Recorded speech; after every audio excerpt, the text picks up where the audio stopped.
This is an open letter to Parsi people from a brother.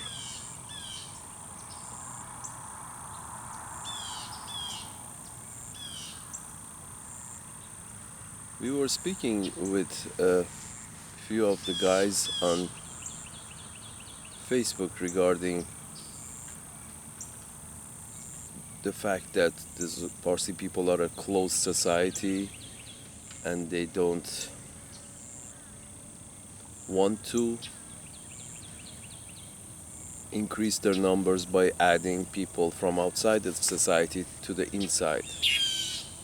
And there were many arguments that a lot of people have put forward,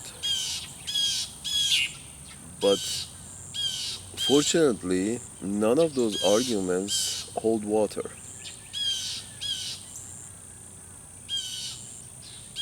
There's the argument, there was different arguments, but most of them basically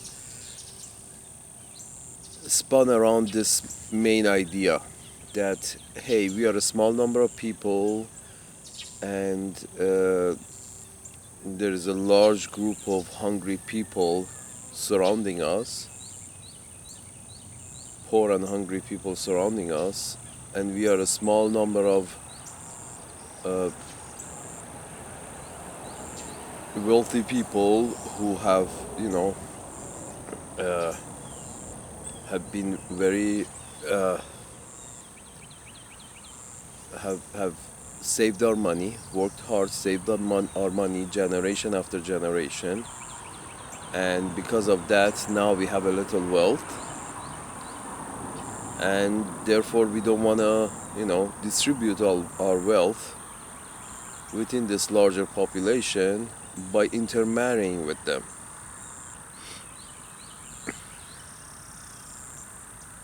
Folks, that reasoning holds water for the members of a country club. The rich society, the members of a country club, decide that they want to intermarry with each other, so the wealth would not leave the country club. But the thing, even the country club, the thing with the country club is that it doesn't have any restriction on who can join either. Anybody who has enough money can join the country club. Anybody who has enough money can join the country club. But the thing with religion is that you need a lot of pawns. Here's the thing. Religion is got if you look at it as a chessboard, members of a group, if you look at them as members of a chessboard, you have the king and the queen and the bishops. We call them the bishops, one of the higher levels of statehood, the higher levels, social levels. Bishop comes right after the queen, and then you have a whole bunch of pawns. A religion, in order to be, considered a religion, to have something to say, it needs a lot of pawns. A lot of pawns. In order to, spread, in order to have power, in order to have something to say, in order to, not be annihilated. A country club, that's the difference. A country club can solve its problem just with money. Members of a country club can solve all their problems with money. But members of religion can't solve their problems the same way the members of a country club solve their problems. It seems to me that the Parsis of India have decided that this is a country club. Our religion is a country club. Nobody can come in. It's a closed country club. Nobody can come in. And if you go out, don't return. This is it. Well, yeah, but this creates a lot of resentment. This creates a lot of confusion because you keep considering yourself as a religion, but you're behaving like it's a country club, a limited member country club. Nobody can come in, and if anybody goes out, they can't return. Folks, that's not the function of a religion, to be a country club. A religion is a perspective in life, a way of looking at life. Each religion gives you a different perspective on life, but the most important function of the religion is to bring a group together. It's to bring a group together, and the bigger the number of the group that comes together, the better it is for the followers of that religion. The larger your numbers, the more say you have in the affairs of the world. That works in terms of countries. The larger the population, the less they have to answer to anybody. It works in terms of religions. And in fact, it's so important having a large number of people have your perspective. It's so important that, I mean, you look at it, Christianity, you look at the European countries. European countries in general, and Britain and Spain in specific, they have spent so much blood and treasure in order to spread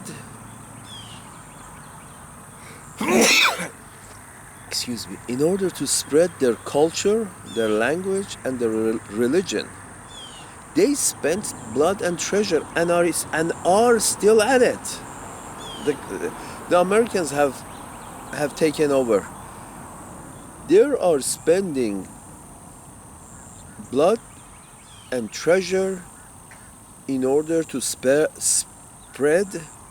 their religion, their culture, and their language. Do you think it's by accident that every one of us can communicate in English while you don't understand Farsi, my language, and I don't understand Hindi, your language, and none of us understand Swahili, but all of us understand English? You think that happened by accident? No, the British have been at it for the past 500 years. The British have been spending blood and treasure in order to spread themselves, spread their culture, spread their language, spread their religion. So have the French so have the Spanish to a lesser extent, and so have the French. The British have been spreading all over the world. The Spanish have been spreading mostly in South America, the new lands, and the French mostly in Africa. But the point I'm trying to make is that you cannot have it both ways. You cannot say we want power, because power comes with numbers. Yeah, you can have power with money, but that's a very delicate situation if you're the minority and with money you're trying to get your way by politicians and by laws and get your way with a very limited number. That's a very delicate balance. Anytime that situation can go badly. So Not sure what is your perspective here. Is sort of like you're stuck in that place. You think of yourself as a country club, and then you have this. Here's the thing about another thing about conversion, folks. You seem to think that conversion is only one type. It's like if when you convert other people into Zoroastrianism, then that's conversion. Well, yes, that is conversion, but we have two types of conversion. One is active, one is passive. Active conversion is that when you actively go and look for converts, go and advertise for people to join in. That's what the British and the French and the Spanish have done all during the past 500 years. We are not talking about that. There is another form of conversion, and that is passive conversion. Basically, you convert whoever wants to be converted to your group, brought into your group, brought into your country club. Whoever wants to, you don't actively go to convert. So, in other words, this fear that sometimes some of you guys, instead of worrying about the money being spread around, some have said, no, we promised that not to convert anybody. We promised not to convert anybody. Well, that was way back when, and there is no written document, and then there is no, and I'm sure that it's a myth. It's a myth that somebody promised not to convert anybody. It's just that you guys decided that functioning as a Zoroastrian country club in India, it's much more appealing than starting to convert the locals. But converting the locals is specifically what the Christians have been doing for 2,000 years. The Christian missionaries go to these far-flung places in Africa, in South America, to most distant tribes to bring them the word of Jesus. Are you fucking kidding me? That's the whole shtick. That's the whole shtick, that they spread and they bring them the word to bring them into their fold, to have more comrades fighting under their banner. Here's the thing, folks. The British were able to have one of the reasons British won World War II along with the Americans was not because so much their own numbers, but the fact that they had these legions of black and brown soldiers fighting on their behalf, fighting on the behalf of the British. What? How?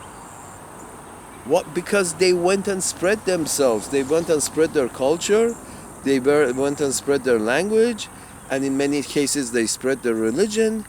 So after you do all of that, these new people become your pawns. Now you can send them to fight for you. The new converts becomes a sort of pawns on a chessboard. Now, then during World War II, that was the time to use them. So they send the pawns to fight for them. The guy was black or brown or who the fuck knows, that they had different legions of different shades of skin fighting for the British, for the crown. Are you fucking kidding me? The guy has nothing to do with the British, but British, has converted them, converted their language, converted their religion, converted their loyalty towards them. That's how you win. That's how you win. You bring more people within your fold. You don't treat your group as a country club. Or maybe you can. At least this country club needs some servants, doesn't it? You need pawns. It seems to me that you guys think of yourself as top echelon of on a chessboard. Well, the chessboard with only top echelon with no pawns, you're exposed. That's the thing. Imagine trying to play chess with no pawns. You're exposed. You're very vulnerable. Your king, your queen, every member of your board is very vulnerable because you don't have any pawns. You don't have the numbers to protect you.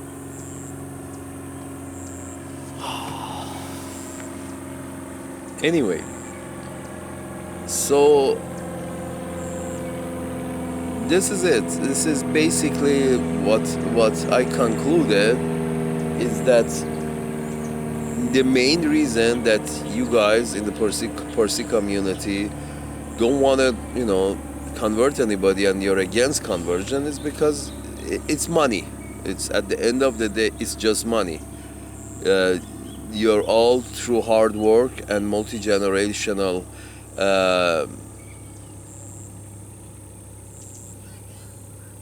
hard work. You have passed down a lot of money to your next generation. Good for you. Good for you. That is fine. But the thing is, and now you don't wanna. You think that if you open up the country club, these peasants will come in and they would be looking for money. Yes, maybe. Yes, of course. There's no question about that. But nobody says you should give them the money. You need pawns. You need new converts. You need pawns. You should not look at the religion as your country club, because you see, the country club needs security guards. The country club needs, bodyguards. The people of country club needs. There is a whole lot of people helping, protecting the country club, or else the country club would burn over a night. There is a whole lot of pawns who are protecting the country club. You say you don't want those pawns. Well, the British won World War II and won World War I and II, mostly II, with those pawns. Those pawns helped them win the war. So did the Americans. There are so many legions, American legions, that were black and they were brown and this and that. These are the pawns that basically help your group win, period. And the more pawns you can convert into your group, the better the chances of you winning. And as far as distribution of wealth, here's the thing. But again, we go back to you spend blood and treasure in order to spread your language, your culture, your religion to as many people as you can. That's why the Sikhs, that video that I posted for one of the guys over there, literally the Sikhs feed thousands and thousands of people, tens of thousands of people for free in their temples. What is that? That's basically that's a sweetener. Hey, come and join us. They literally are feeding tens of thousands. It's not great food, but it's food. In India and many other places in the world, wherever Sikhs have gone, they literally invite people to their temple. Hey, come sit with us, break bread with us. Literally, they're spending money in order to bring more people within their fold. How different that is from the Zoroastrian concept of religion. Well, not the Zoroastrian, the Parsi concept of religion. You have Sikhs on one side, inviting people in and feed into their temples and feeding them for free in order to show them what kind, nice, civilized people they are, and inviting others to join their ranks. And here are the Parsis who close off their temple and say no one who is not a Parsi can come in. No one. This is a country club, motherfuckers. You can't come in. That's not a religion. It's a country club. So don't confuse your situation with a religion. I mean, you can become a religion again if you open up the doors. Nobody said just give everything away. No, even the Sikhs, the food that they provide to their people, to potential converts, when they invite everybody into their temple, the food is very simple. They probably cost less than $1 a plate. It's like 20 cents a plate. A little dal and a little bread, and have a nice day. But the point is just the act of it. Just the act of opening up the temple every day, all the time. Temple is open to anybody who wants to come in. So is the Muslim, so are the Christian, more or less. If it's a religion, you're supposed to, be open and inviting. If it's a country club, yeah, you close the door and say, get off my property. And this is where the confusing part is that we keep introducing Zoroastrianism as a religion, but then we say no, nobody can convert, nobody can come in. It's sort of like, okay, you got a country club or a religion?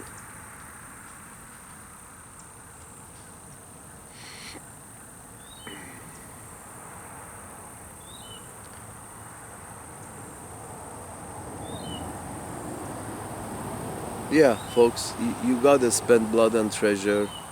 Well, nobody said spend blood, but at least you gotta spend some treasure. A little, not much, a little. If you wanna, get some pounds, increase your numbers. And it's not about God or anything like that. It's about numbers. It's about who's got your back. How many people have got your back. That's what religion is all about. It's about how many people in the world have your perspective in life. And because when the perspectives match because of religion, culture, blah blah blah, then they are in your rank. When you get in trouble, they are on your side because of all the commonalities that you have. That's the whole thing. And in India, it seems that if rich people of any religion, rich people of any society will not convert to a new religion or a new perspective, you will not take up a new perspective in life because their old perspective has served them well. Here is why you have to, every religion, including the Zoroastrian religion, if you want to convert, you have to start from the lower classes of other religions. The disenfranchised will convert. Not those people who are doing well, those people who are doing well, having a specific perspective in life. Why would they want to change anything?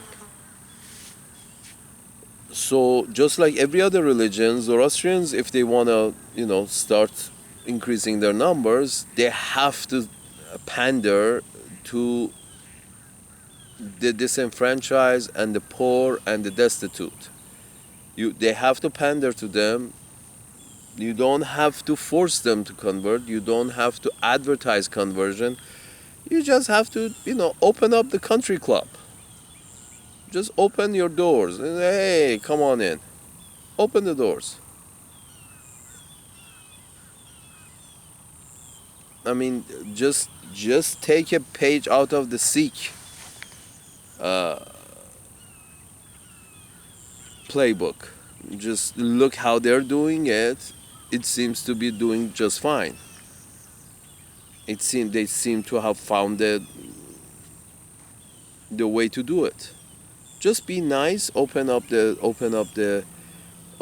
temples. Open up your hearts. Open up your houses. Nobody says give free stuff away so you would get poor. No, just a little. Start with a little, and understand that, like the British, unless you spend a little blood and treasure, you cannot earn more. You have to spend a little to earn more. You have to invest to earn. You have to invest a little to earn.